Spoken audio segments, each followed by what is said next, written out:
டைட்டிலே இப்படி இருக்கு, ஆலன் அப்படின்னு, என்னடா இது என்ன ஆங்கில படமா அப்படின்னு சொல்லிட்டு நான் ஒரு நிறைய படங்கள் நான் எவ்ரிடே பார்த்துட்டு இருக்கேன்.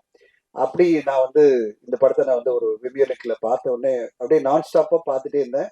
எனக்கு படம் பார்த்து முடிச்ச உடனே ரொம்ப ஆச்சரியமா இருந்தது சிவா சாருடைய அந்த அந்த கான்பிடன்ஸ். சிங்கப்பூர்ல ஒரு பிசினஸ் மேனா, மிகப்பெரிய ஒரு தொழிலதிபரா நல்ல ஒரு சக்சஸ்ஃபுல்லா போயிட்டு இருக்காரு. அவருக்கு சினிமா மீது ஒரு தீராத காதல். அந்த காதல்ல அவர் படம் எடுக்கணும்னு வராரு. அங்கிருந்து வந்து இங்க படம் எடுத்துட்டு திருப்பி அங்க போயிடுறாரு. அங்கிருந்து இவருடைய டீம் எல்லோருமே அவருக்கு டீம் ஒர்க்கா இருந்துட்டு, சக்திவேல் ரொம்ப கோஆபரேட்டிவா அவர் கூடவே பயணிச்சு இந்த படத்தை வந்து முடிக்கிறதுக்கு ஒரு டீம் அவங்க கூட இருக்காங்க. பட்ஜெட்டை பத்தி கவலைப்படாம, மேக்கிங்கை பத்தி, அதாவது இவ்வளவு செலவாகுதே அதை பத்தி எல்லாம் ஒரி பண்ணாம, ஒரு படைப்பு அவர் எப்படி பேசினார் பாத்தீங்களா? அங்கிருந்து உள்ள இருந்து வருது ஆத்மார்த்தமா அவரு நேசிக்கிற சினிமாவை ஒரு காதலும் அன்பும் கலந்து ஒரு படத்தை தரணும் அப்படின்னு சொல்லிட்டு. இந்த உலகத்துல காதல் தான் ரொம்ப முக்கியம், அதாவது அன்பு தான் ரொம்ப முக்கியம். வயலன்ஸ் கிடையாது. அன்பு எல்லா இடத்துலயும் இருக்கும். அந்த அன்பு நம்ம கரெக்டா தேடி போனா போறோம், வாழ்க்கை நல்லபடியா இருக்கும், சந்தோஷமா இருக்கும் அப்படின்றது இந்த படத்துல ரொம்ப கியூட்டா, ரொம்ப அழகா, ரொம்ப யதார்த்தமாவும் ஒரு பொய்டிக்கான ஃபிலிமா நான் பார்த்தேன். பொய்டிக்கான ஃபிலிம் அப்படின்னா, படம் முடியும் போது ரொம்ப கவிதைத்துவமா ஒரு படமா இருந்தது. இப்படிப்பட்ட படம் வந்து அவர் ஆசைப்பட்டதெல்லாம் ஒன்னே ஒண்ணுதான், சார் இது ப்ராப்பரா ரிலீஸ் பண்ணி கொடுங்க சார், மக்கள் மத்தியில போய் சேரணும், ஊடக நண்பர்கள் எல்லாம் போய் ரீச் ஆகணும், எல்லாரும் பார்த்து இந்த படம் நான் சொல்ல வந்த கருத்து மக்கள் மத்தியில் ரீச் ஆன போறோம். நான் என்னுடைய சம்பாத்தியத்துல ஒரு சினிமாவுக்கு, தமிழ் சினிமாவுக்கு நல்ல படத்தை கொடுக்கணும். அது வந்து கமர்ஷியலா ஆக்ஷன் பிளாக்கோட அப்படிலாம் இல்லாம, நான் வந்து என்ன நினைச்சனோ எந்த காம்ப்ரமைஸும் இல்லாம, சொல்லுவாங்கல்ல வணிக சமரசம் இல்லாம நான் ஒரு படைப்பை கொடுக்கணும்னு ஆசைப்படுறேன்.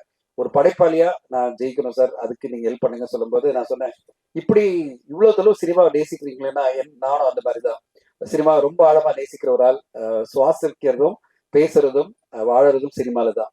உங்களை மாதிரியே நானும் இங்க 12 மணி நேரம் நீங்க உழைக்கிறீங்க, அதே மாதிரி நானும் உழைச்சிட்டு இருக்கேன் சினிமால. அதனால எனக்கு கண்டிப்பா இந்த மாதிரி ஒரு சினிமாவை சப்போர்ட் பண்ணன்றதுக்காக தான் நான் கூட அவர் கூட பயணிக்க ஆரம்பிச்சோம். அது பிறகு இப்போ இந்த படம் ஒரு ஒரு ஸ்டேஜா கடந்து வந்து, அப்புறம் நான் சில சஜஷன்லாம் சொல்லும்போது பண்ணிடலாம் சார் சொல்லி அதெல்லாம் பண்ணி இன்னைக்கு ஒரு சரியான படமா உங்க பார்த்து முடிக்கும் போது, ஓகே ஒரு கவிதைத்துவமா ஒரு அழகான படத்தை கொடுத்துருக்காங்க, கண்டிப்பா மக்களுக்கு போய் சேர வேண்டிய ஒரு கருத்தை தான் சொல்லியிருக்காரு அப்படின்னு நீங்க எல்லாம் சொல்லுவீங்கன்னு நான் நம்புறேன். நானும் என் டீமை பார்க்கும்போது அதை தான் நாங்க நம்புறோம், நீங்களும் அதை நம்புவீங்கன்னு எதிர்பார்க்கிறேன். இந்த விழாவை வந்து சிறப்பித்த இயக்குனர், என்ன சொல்றது, அவர் வந்து இமயம் ஒருத்தர்னா, இவர் வந்து என்ன மாதிரி சொல்லுன்னா, ஸ்கிரீன் பிளே கிங் மட்டும் இல்ல, இயக்குனர் இதுலயே ஒரு மிகப்பெரிய ஒரு லெஜெண்டா இன்னைக்கு இருக்கிற திரு கே பாகரா சாருக்கு என்னோட நன்றி. பாகரா சார், நீங்க வந்து இந்த விழாவை சிறப்பித்ததுக்கு மிக்க நன்றி. அண்ட் வெற்றி, உங்களுடைய பயணத்தை நான் பார்த்துட்டே இருக்கேன். நிறைய நல்ல நல்ல படங்கள் வந்துட்டே இருக்கு உங்க கரியர்ல. உங்களுடைய முதல் இட்டு தொட்டக்கால ஆரம்பிச்சு ஜிவி நிறைய பிடிக்கும் எனக்கு. ஜிவி படம்லாம் ரொம்ப இன்டெலிஜென்டான படத்தை கோபிநாத் உங்களுக்கு பண்ணியிருந்தாரு, நீங்க நல்லா பண்ணீங்க. அடுத்ததா இப்போ வந்து பம்பர் படம் எனக்கு ரொம்ப பிடிச்ச படம். இப்படி ஒரு உங்களுக்குன்னு தேடி நல்ல கதைகள் வருது, அதாவது புதுமையான கதைகள் நீங்க பண்ணுவீங்கன்னு வராங்க. இதுல ஒரு நல்ல பயணம் இருக்கு உங்களுக்கு. இந்த பயணத்துல நீங்க அடுத்தடுத்த கட்டம் மிகப்பெரிய வெற்றிகளை கொடுக்கணும். ஆலன் படத்துக்காக நீங்க கொடுத்த உழைப்பு எனக்கு ரொம்ப ஆச்சரியமா இருந்தது. இந்த மாதிரி படத்தை பண்றதுக்கே உங்களுக்கு ஒரு தைரியம் வேணும், அதை நீங்க பண்ணிருக்கீங்க. உங்களுக்கு இந்த முயற்சி வெற்றி அடையணும். இந்த படத்துல எனக்கு ரொம்ப ஆச்சரியம் என்னன்னா, நம்ம எல்லாம் பார்த்து வைக்கிற மிகப்பெரிய ஒரு லெஜெண்டரி கவிதை மட்டும் இல்ல, எல்லாத்துலயும் வந்து ஆளுமை, இலக்கிய ஆளுமை மனுஷபுத்திர சார் வந்ததெல்லாம் மிகப்பெரிய விஷயம். இல்ல சார், நீங்க வந்து இதுல ஒரு கேமியோ ரோல், ஒரு சப்போர்ட் ரோல், ஒரு சின்ன ஒரு இது பண்ணிருக்கீங்க. ஆனாலும் உங்களுடைய டைம் எடுத்து நீங்க இங்க வந்திருக்கீங்களா, அதுக்கு நான் மிக்க நன்றி சொல்லணும். இது வந்து அவ்வளவு சிம்பிள் இல்லை, உங்களுக்கு இவ்வளவு எஃபர்ட் எடுத்து வர்றது, உங்களுக்கு நன்றி. கேபிள் சங்கர் இந்த படத்துல இதே மாதிரி இது ஒரு நல்ல ஒரு கேமியோ ஒன்று பண்ணியிருக்காரு, அவருக்கும் நன்றி.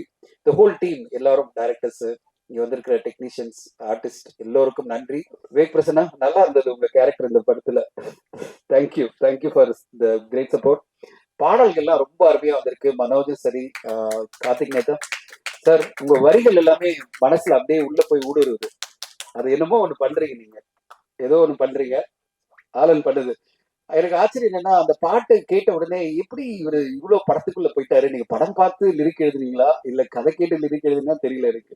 ஆனா அவர் என்ன சொல்ல வந்தாரோ அதை வந்து அப்படியே ஒரு வார்த்தைகளை நீங்க கொண்டு வந்து, ஒவ்வொரு வரிகளுமே அந்த கதையில இருக்கிற அந்த கதாநாயகன். ஒரு வார்த்தை மட்டும் சொல்லிடுறேன், இந்த கதாநாயகன் யாருன்னு பாத்தீங்கன்னா அது ஆர் சிவா தான். சிவா தான் கதாநாயகன். அவருடைய வாழ்க்கையை தான் இந்த படமா பண்ணியிருக்காரு. ஆக்சுவலி பாத்தீங்கன்னா, நான் கேட்டா என்ன இன்ஸ்பிரேஷன் இப்படி எல்லாம் எடுத்திருக்கீங்களா, இந்த மாதிரி காதலும் காதல் சார்ந்த விஷயங்களும் உங்க வாழ்க்கையில இருக்கா அப்படின்னு கேட்டா, அப்படி அப்படி இருக்கு சார் அப்படின்றாரு. உண்மையை சொல்ல மாட்டேன்றாரு. என்ன ஏதோ பயம் போல இருக்கு. வீட்ல ஏதாவது பிரச்சனை வருமான்னு தெரியல. ஆனா, அவரு கதைய அழகா சொல்லி, கார்த்திக் நேத்தா சார் வந்து இவ்ளோ அருமையான வார்த்தைகள், கவித்துவமான வார்த்தைகள். ஒவ்வொரு வார்த்தைகளுமே, ஒவ்வொரு பாடலுமே ரொம்ப பிரமாதமா எழுதியிருக்காரு. ஸோ ஒரு ஓவராலா ஒரு படமா பார்த்து முடிக்கும்போது, ஒரு குவாலிட்டியான, ஒரு தரமான படத்த பார்த்துன்ற ஒரு திருப்தி எல்லோருக்குமே கிடைக்கும். ஊடக நண்பர்கள் கண்டிப்பா இந்த படத்துக்கு உங்களுக்கு எல்லாம் பிடிக்கும் நம்புறோம். ஏன்னா இந்த மாதிரி புது முயற்சிகள எல்லோருமே நம்ம வந்து வரவேற்கணும், சப்போர்ட் பண்ணணும். என்னால முடிஞ்ச சப்போர்ட் நான் பண்ணிட்டு இருக்கேன். உங்களால முடிஞ்ச சப்போர்ட் இங்க இருக்கிற எல்லா ஊடக நண்பர்களும் இந்த படத்துக்கு சப்போர்ட் பண்ணணும்னு எதிர்பார்க்கிறேன். வெகு விரைவில் இந்த படத்தை திரைக்கு கொண்டு வரோம். நிறைய படங்கள் ஒரே நேரத்துல 6 படங்கள் 7 படங்கள் வந்து உங்களுக்கும் டயர்ட் பண்ணுது, ஆடியன்ஸும் டயர்ட் பண்ணுது. தமிழ் சினிமால ஒரு சின்ன டிசிப்ளின் தேவைப்படுது. 4 சினிமா மேல வரக்கூடாது. ஏன்னா அது மேல நம்மளால பார்க்கவே முடியாது. அப்படிப்பட்ட ஒரு ஒரு ஒரு சேஞ்ச கொண்டு வரணும் நாங்கெல்லாம் ட்ரை பண்ணிட்டு இருக்கோம் அசோசியேட் சார்பில்.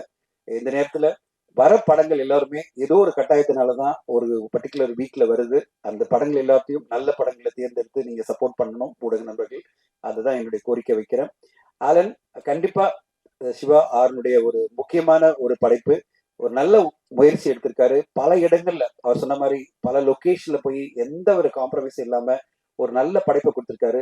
இந்த படம் வெற்றி அடைஞ்சா அந்த மாதிரி நிறைய படங்கள் வரும். அது மாதிரி ஒரு இயக்குனர் அவர் சிங்கப்பூர்ல இருந்து இன்னும் அடுத்த கட்டமா நான் சொன்னேன், சார் ஒரு பிரம்மாண்டமான படைப்பை பண்ணுங்க, இப்படியே சின்ன சின்ன படம் இல்லாம பெரிய படங்கள் பண்ணுங்க சொல்லிட்டு இருக்கேன். அதுக்கான எல்லா தகுதியும் உங்களுக்கு இருக்கு. இந்த படத்து மூலமா ப்ரூவ் பண்ணீங்க சிவா சார். அடுத்து ஒரு பெரிய மாசா ஒரு படம் பண்ணுங்க. ஓகே, பெரிய லெவல்ல கோல் அடிக்கலாம். அதுக்கு ஒரு அடிப்படை அடித்தளமா, ஒரு வெற்றியின் அடித்தளமா இந்த படம் அமையணும்னு உங்களுக்கு வாழ்த்துக்கள், உங்க குழுவுக்கு வாழ்த்துக்கள். 2 பேரும் ஃபோன்லயே பேசிக்கிட்டோம். சத்தியமா நேரா பார்க்கல நாங்க. 4 பாட்டுமே நேத்தா நான் என்ன நினைச்சேனோ அப்படியே கொண்டாந்து கொடுத்தாரு. அப்படியே மனோஜ் தான். மனிதர்கள் சிறந்தவராகிறார்கள், சிறந்தவர்கள் எளியோரை வலியோர் அரவணைப்பிலிருந்து மிக சிறந்தவராகிறார்கள். ஐயா தனஜெகன் அவருடைய அரவணைப்பிலிருந்து நாங்கள் புத்துணர்ச்சி பெற்றோம் என்பதை நன்றியுடன் தெரிவித்துக் கொள்கிறேன். அனைவருக்கும் நன்றியும் அன்பும்.